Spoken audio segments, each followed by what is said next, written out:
Ashley picked up David's phone to check the time. That's all. She wasn't looking for anything, wasn't suspicious, wasn't expecting to find anything at all. But then she saw a message.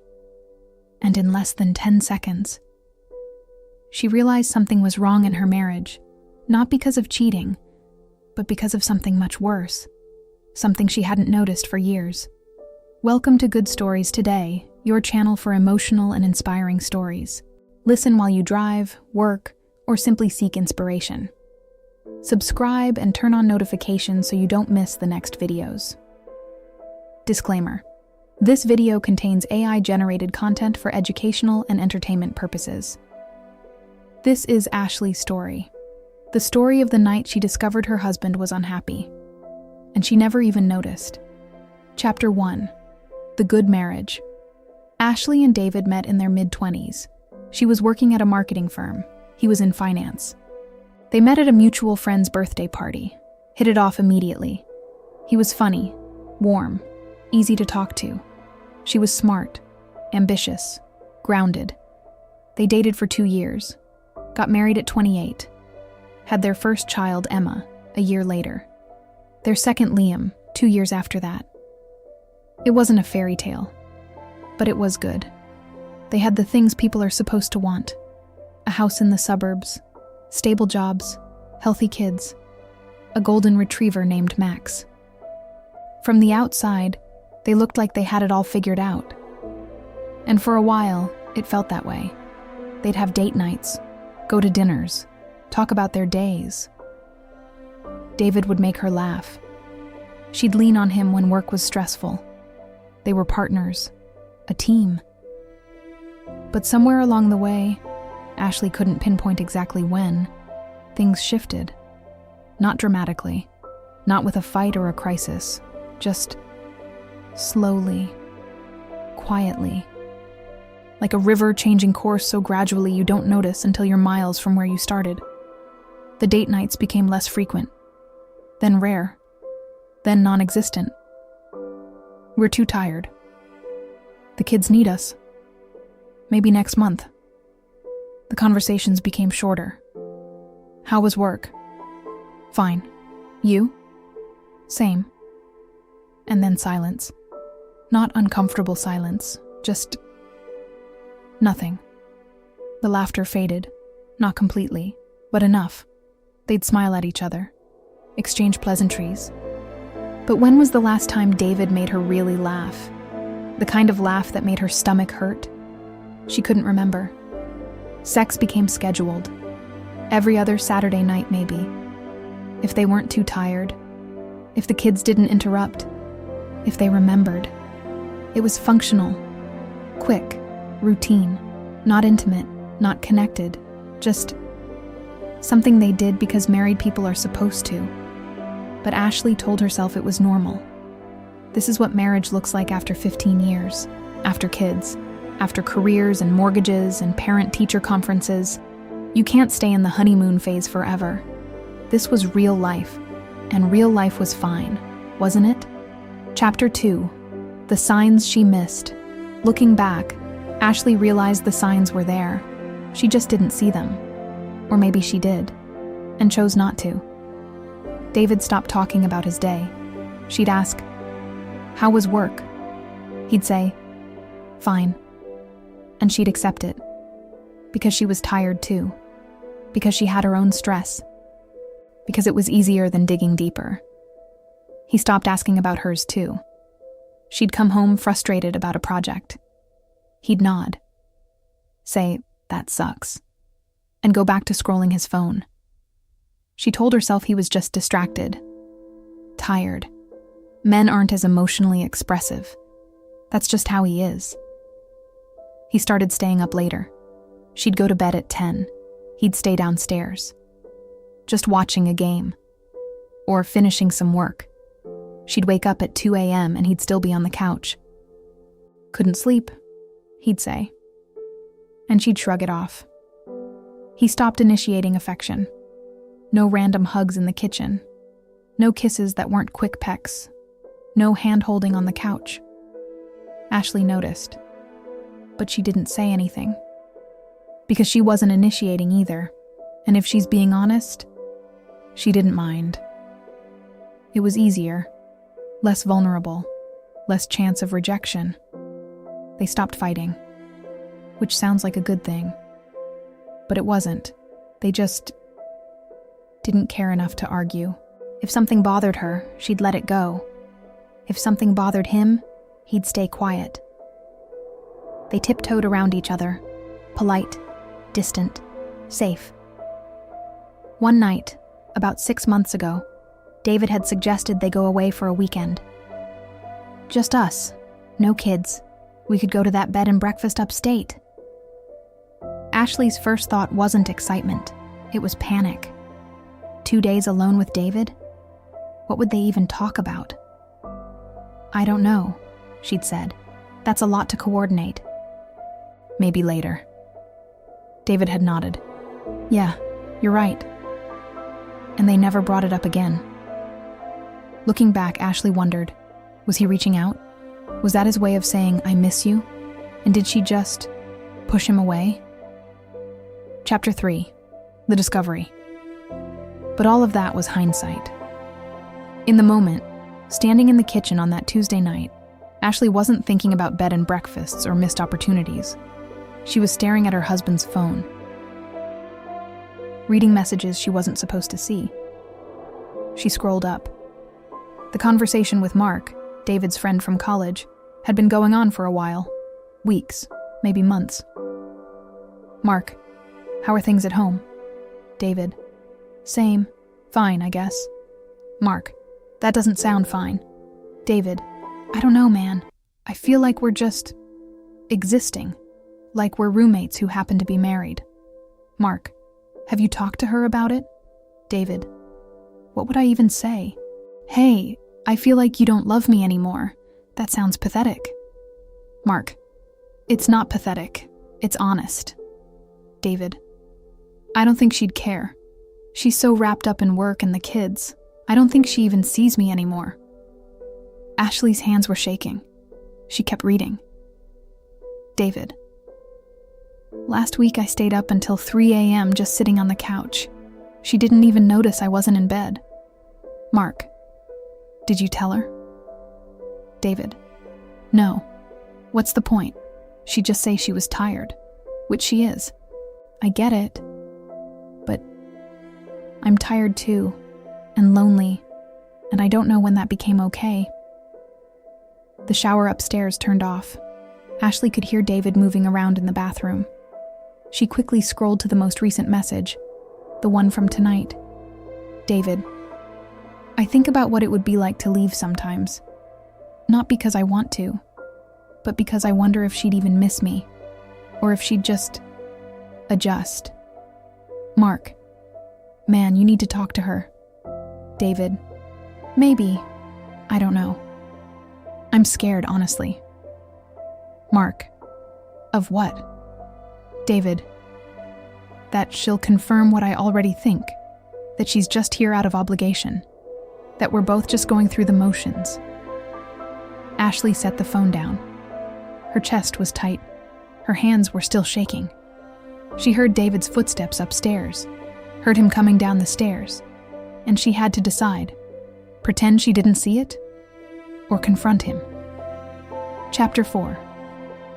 The Weight of Realization. Ashley didn't confront him that night. She couldn't. She was too shaken, too raw, too afraid of what might come out if she opened her mouth. When David came downstairs, she was wiping down the counter, acting normal. Hey, he said. Hey. Kids asleep? Yeah. Okay, I'm gonna finish some emails. Okay. And he went to his office. Ashley stood in the kitchen alone and felt the weight of 15 years crash down on her.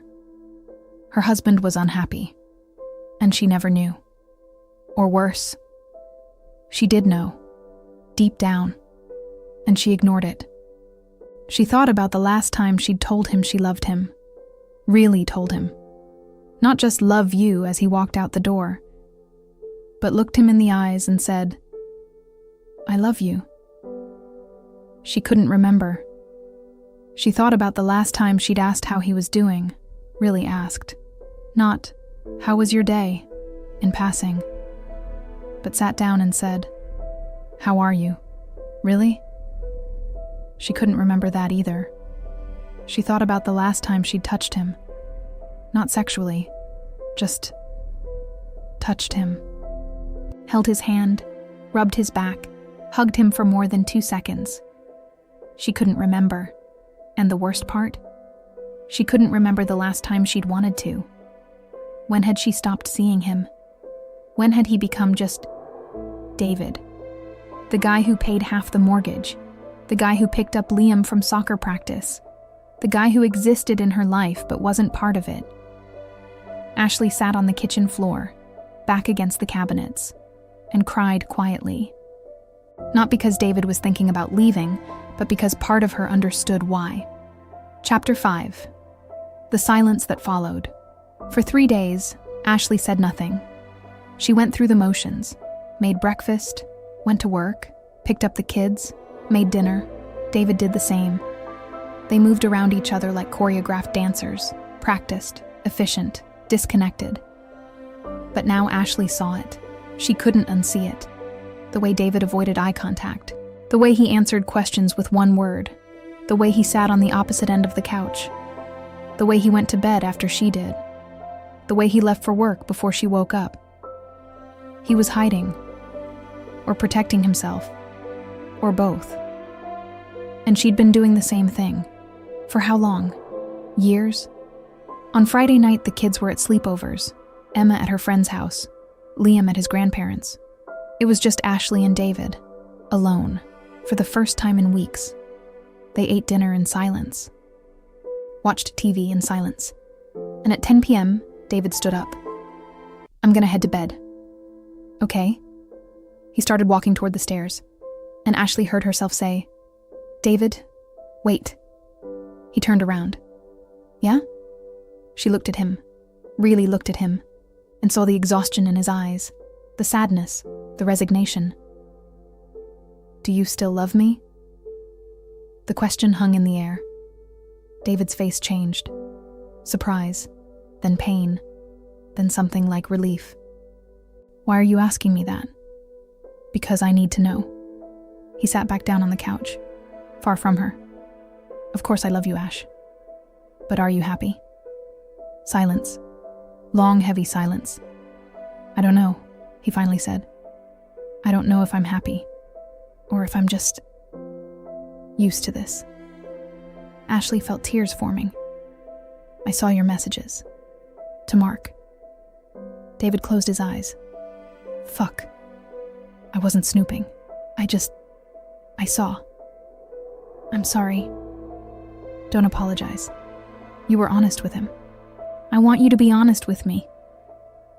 David looked at her, and for the first time in years she saw him. Not the father, not the provider, not the guy who lived in her house, but David, the man she married, the man she'd somehow lost along the way. "I feel invisible, Ash," he said quietly. "I feel like I could disappear tomorrow and you'd just keep going." "That's not true." "Isn't it? When's the last time you asked how I was?" "Really asked?" She didn't have an answer. "When's the last time we talked about anything real?" She didn't have an answer for that either. "I love you," David said. "But I don't know if we're in love anymore, or if we're just here. Because it's easier than leaving." And Ashley realized something terrifying. She didn't know either. Chapter 6. The Choice to Fight. They talked until 2 a.m. that night. Really talked. For the first time in years. David told her about the loneliness. About lying awake at night. Feeling like a stranger in his own home. About wondering if she'd be happier without him. About feeling like he was failing but not knowing how to fix it. Ashley told him about the numbness. About going through the motions and forgetting why. About feeling disconnected but being too scared to say it. About thinking this was just what marriage became. and they both cried. Not out of anger, but out of grief. For the marriage they used to have, for the connection they'd lost, for the years they'd wasted being strangers. "I don't want to lose you," Ashley said. "I don't want to lose you either, but I don't know how to fix this. Maybe we start small." "Like what?" "Like, I want to know about your day. Really know, not just fine." David smiled sadly. "Okay. And I want to tell you about mine, even the boring parts." "Okay. And maybe we try to see each other again, instead of just existing next to each other." David reached across the couch, took her hand. It was the first time they'd touched in weeks. "I'd like that." It wasn't a fix. It wasn't a solution. It was just a start. Chapter 7. The hard work of reconnecting. The weeks that followed weren't easy. Rebuilding a marriage that had been crumbling for years doesn't happen overnight. But they tried. They started having coffee together in the mornings. Just 15 minutes before the kids woke up, sitting at the kitchen table, talking about nothing important, but talking. They started asking real questions. "What's stressing you out right now? What made you laugh today? What do you need from me?" They started going to bed at the same time. No phones, no TV, just talking in the dark, like they used to when they first got married. They started touching again. Not sexually, not at first, just touching. Holding hands while watching TV, hugging in the kitchen, a hand on the shoulder when passing by. Small things that felt huge. Ashley started noticing David again. The way he smiled when Liam told a bad joke. The way he hummed while making breakfast. The way he looked at her sometimes, like he used to. David started opening up again. About work stress. About feeling inadequate as a father. About his fears and doubts. Things he'd been holding in for years. They went to therapy, not because they were broken, but because they wanted to heal. The therapist asked them, "When did you stop being curious about each other?" And they both realized, somewhere along the way, they'd stopped asking questions. They'd assumed they knew everything. But people change, and if you're not paying attention, you wake up married to a stranger. 3 months in, they went away for that weekend. The bed and breakfast upstate. No kids, no distractions, just them. It was awkward at first. They didn't know how to be alone together anymore. But they tried. They talked. They laughed. They argued a little. They remembered why they fell in love in the first place. And on the last night, lying in bed, David said, "I don't feel invisible anymore." "Good. Because I see you now, and I'm sorry I stopped. I stopped too." "So we both start again?" "Yeah, we both start again." Chapter 8. The family together. 6 months after that Tuesday night, things were different. Not perfect, but different. Ashley and David were still working on it. Still learning how to be partners again. Still figuring out how to balance kids and work and each other. But they were doing it together. One Saturday morning, they were all in the kitchen. Ashley was making pancakes. David was helping Liam with homework. Emma was on her phone, half listening to them argue about fractions. Max was begging for scraps under the table. It was chaotic, messy, loud, and it felt like home. David caught Ashley's eye across the kitchen, smiled, mouthed, "I love you." She smiled back. "I love you too." Emma looked up from her phone. You guys are being cute again." "Get used to it," Ashley said, laughing. After breakfast, they all went to the park. David and Liam played catch. Ashley and Emma walked Max. And for the first time in years, they felt like a family. Not just people living in the same house, but a family. Connected, present, together. That night, after the kids were asleep, Ashley and David sat on the couch. His arm around her, her head on his shoulder. "Remember when I asked if you were happy?" she said. "Yeah." "Are you? Now?" He thought about it. "Yeah, I think I am. Or at least, I'm getting there." "Me too." It wasn't a fairy tale. They still had hard days. Days when they snapped at each other. Days when they felt disconnected. Days when the old patterns tried to creep back in. But now they caught them, talked about them, fixed them before they became cracks. Because they'd learned something important. Marriage isn't about never having problems. It's about choosing to work through them. Together. Conclusion: the distance we don't see. Ashley thinks about that Tuesday night sometimes. The night she picked up David's phone. The night that could have ended everything, but didn't. Because instead of running from what she found, she faced it. Instead of pretending everything was fine, she admitted it wasn't. Instead of letting distance win, she chose to fight for connection. And David did the same. Their marriage didn't fall apart because of betrayal. It almost fell apart because of invisibility. Because they stopped seeing each other. Stopped asking. Stopped caring. Stopped trying. But they caught it. Before it was too late. If you're in a relationship right now, married or not, ask yourself, when's the last time you really looked at your partner? Not just glanced, but looked. When's the last time you asked how they were and waited for a real answer? When's the last time you told them you loved them and meant it? Because the biggest threat to your relationship isn't some dramatic betrayal. It's the quiet distance, the slow drift, the moment you stop being curious about each other. The day you start being roommates instead of partners. Don't wait for a crisis to reconnect. Don't wait for a message that wasn't meant for you to see. Don't wait until your partner tells someone else they feel invisible. See them, ask them, love them, now, while you still can. This is Good Stories Today, your channel for emotional and inspiring stories. If this story made you think about your own relationships, I'd love for you to subscribe.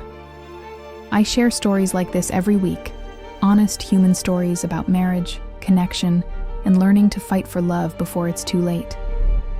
Thanks for listening. And remember, sometimes the problem isn't betrayal. It's the distance we don't see. See you in the next story.